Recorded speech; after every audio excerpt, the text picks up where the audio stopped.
Donald Trump's advisor, he was not done by accusing India of being the Maharaja of tariffs. So today he decided that he needed to go a step further. In an interview to an American TV network, Navarro tried to justify Trump's 50% tariffs on Indian goods by saying that not only are our tariffs Maharaja-like, but it is the Brahmins who are profiteering at the expense of the Indian people. I don't understand why he's getting to bed with Putin and Xi Jinping when he's the biggest democracy in the world. So I would just simply say to the Indian people, please understand what's going on here. You got Brahmins profiteering at the expense of the Indian people. We need that to stop.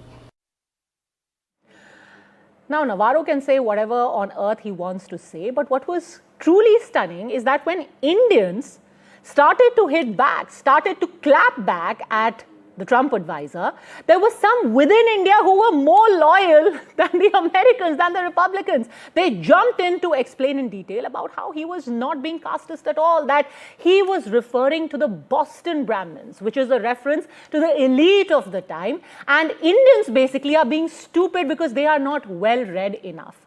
One among those people who actually did not even go down the Boston Brahmins route was Congress leader Udit Raj. He said factually what Peter Navarro is saying is absolutely correct. We've got Udit Raj joining us now on the buck stops here. Mr. Udit Raj, can you explain to us how you think that Peter Navarro is in the right of what he has said? How exactly are Brahmins getting into the whole tariff issue?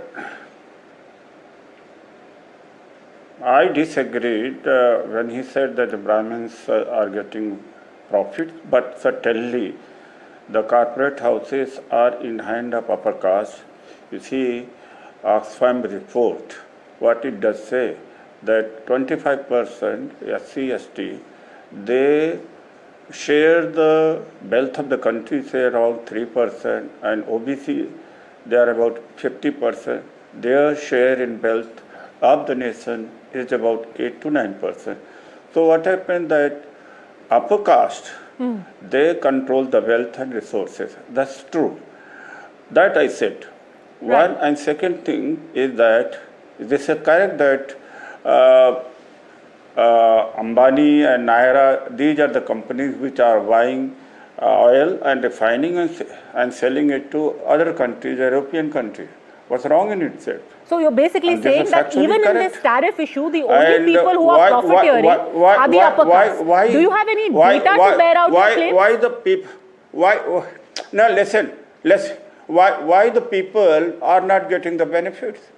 So what happened? We envied America, but what we got? Mr. Udit Raj, actually it is the people who are getting the benefit. The reason that we continue to buy oil from Russia is because that is what makes oil cheaper for us, the common man who is at the petrol station every day. If we will buy it from America, you and I, and more importantly, the common man might just end up paying 150 rupees per litre.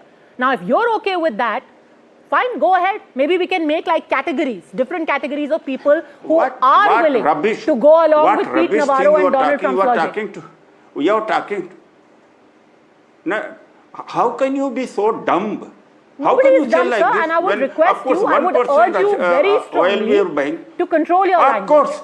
I am respectfully asking you to come on my show. Let's be very, very clear I'm that this to is say a like conversation this. among See equals. Kindly do not ever use that word again on my show. You people build up the narrative. At the time, what is the narrative? In 2014 and 2013, what narrative was built? How much do you think you will have to pay at the pump if we buy oil from America instead of Russia? Now, what happened? You listen to me. Yes, but you have to answer a specific question. First, listen to me. Because you use that word for me, you enlighten me, sir. Small Since you are such an evolved person, you enlighten me. I'm enlightening. How much you are do not you listening. think you will pay for you are petrol trying at to the mislead. pump if we buy oil from America instead of Russia? You are becoming Tell me, more, how much will you pay per litre?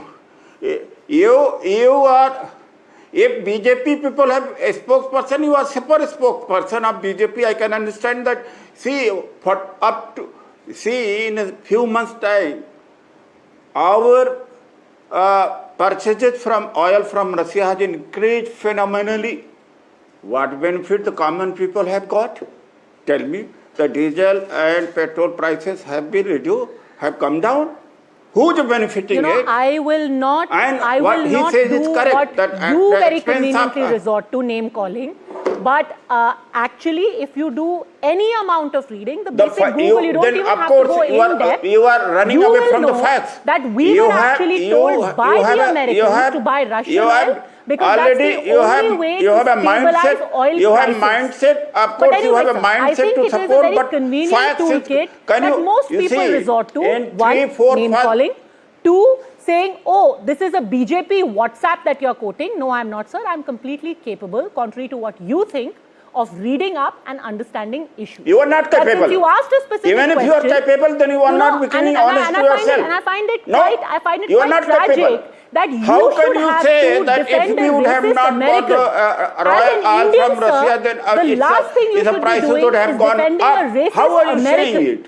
It's Because bad in enough few to months defend of a time, racist. few weeks of It's time, worse that you are defending a started racist American purchasing of an more in bulk establishment that out to get oil you. from Let me Russia. also Before get in. that, Let me also we get were in Professor Hindol procuring Sen more Gupta from from Iran the and other OP Jindal countries. University. And how Hindol Sen Gupta, if you can quickly respond, that the benefit? 2 points that Mr. Udit Raj has raised. One, that it's dumb to suggest that buying oil from Russia is helping the common man in India in any way. It's always the poorest and the downtrodden who are facing the pinch, and the upper caste and the Brahmins who are profiteering.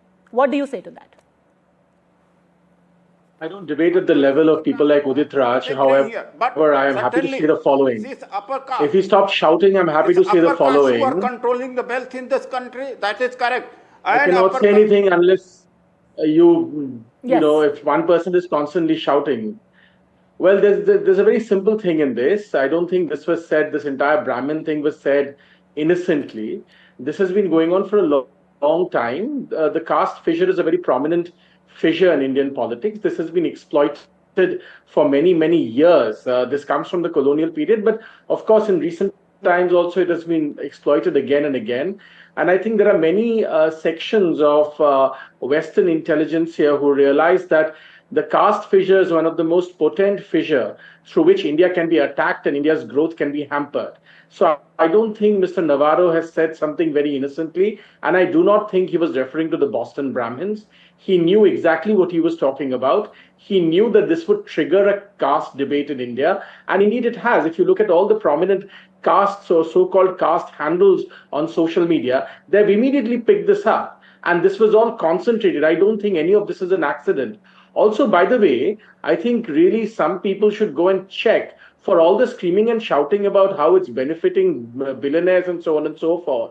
Actually, the tariffs that has been announced by Trump, in fact, skirts very cleverly some key products which the US needs via the Indian purchases of oil. Please remember, India started buying larger quantities of oil only because the Biden administration requested us to stabilize global prices. So there are many layers of nuance here which are never discussed and they should be brought out. However, going back to your first and initial question. What do you make of the argument that most of the businesses who stand to gain, and this was Mr. Udit Raj's argument, that essentially what Peter Navarro meant was that the businessmen are all upper caste Indians. The common man is always being, bled dry, as it were.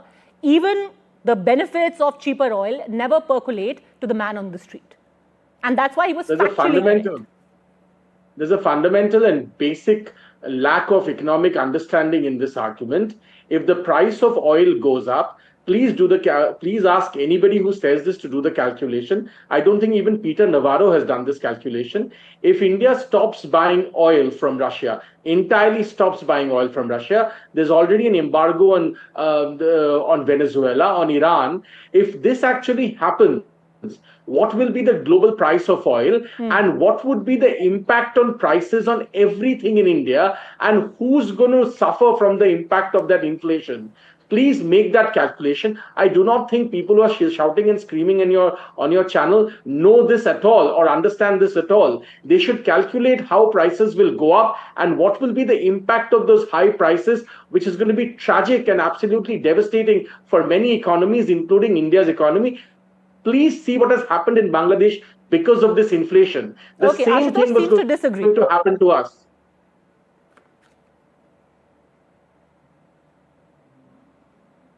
Ashutosh, I saw you shaking your head. You disagree with this argument? See, I think I'm not passing any comment to anybody, but I think we are missing the main point. Why Peter Navarro has been unleashed on India. This is not the first time he had spoken something like this in such a derogatory fashion. A day before, he tweeted 9 tweets were there on his timeline, and where he was left, right, and center abusing everybody, even the top business in the country, in the top, and without naming, everybody knew about whom he was talking to. The fact of the matter is that then Mr. Navarro, under the pretext of, under the instruction of somebody in the White House, is out to humiliate India. That's the bottom line. And I think that this is the right time that India should also unleash some Indian Peter Navarro to reply them in the same coin. Unless we do that, see, this is getting too long. Because Mr. Trump understands only when he is given back in the same coin. When the Chinese gave them back, and Mr. Trump didn't know what to do. So they escalated to 145%, and finally it came down to 35%. No, see, one can also always argue back that India is not like China. But the fact is, India is a civilizational country. And when India was a civilizational country, where was the Americans? No, but what do you 250 years back, there was no America. Here the finer point was that fine, you have an opinion, there is general ignorance, but this racist turn that the entire criticism of India has taken on part of some in the American establishment, you agree that it's racist? Ashutosh, you agree that it's racist and it's deliberate? I will not say it's racist or what. See, I'll simply put it that there is a gunda out there. He wants to intimidate everybody. No, intimidation is one thing, but casteist racist slur, that's quite another thing. And is that being done deliberately to exacerbate the caste fault lines? You know, there is this very set toolkit which works in India to try and widen the fissures there. And somehow somebody has told the Trump administration, this is India's weakest point. See, I don't think he means that. He basically wants to humiliate us because we are not willing to surrender to the whims and fancies of Mr. Donald Trump.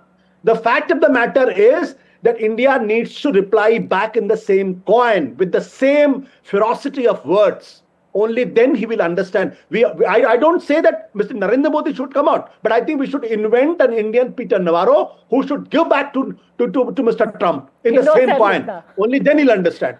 Ashutosh, in a lighter vein, why don't you reply to him? Do you have a fair idea of how to reply to Peter Navarro? I'm nobody. On Twitter. You're so popular on Twitter. You've got a very, very popular YouTube show as well. Why don't you make a video and address it to Peter Navarro? See, Padmaja, why Peter Navarro is taken seriously? Because Peter Navarro is a Donald Trump's trade advisor. So somebody whose proximity is important. So somebody closer to the Prime Minister, or somebody who is part of the corridor, he has to give back, not necessarily. Okay, Hindos and Gupta, respond to that. One, not racism, more an intention to humiliate, and maybe we need to pay him back in the same coin. No, I'm happy that Ashutosh and I have found common ground. He said India is a civilizational state. I entirely agree. I'm also very happy and delighted that Ashutosh feels that we should have wolf warrior diplomats or speakers on our own side. All of this is very happy to hear.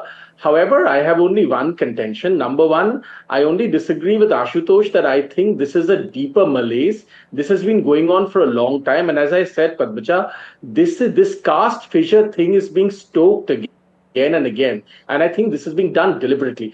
I take the point that there is also an element to try and humiliate India, but I think India is doing the right thing. We are showing exemplary patience and we are showing exemplary reticence. We don't have to go down to Peter Navarro's level. We are doing what we are doing, and the whole world is saying. The entire American media is today full of conversation about what's happening or what happened in the SCO summit. So we are doing what we need to do.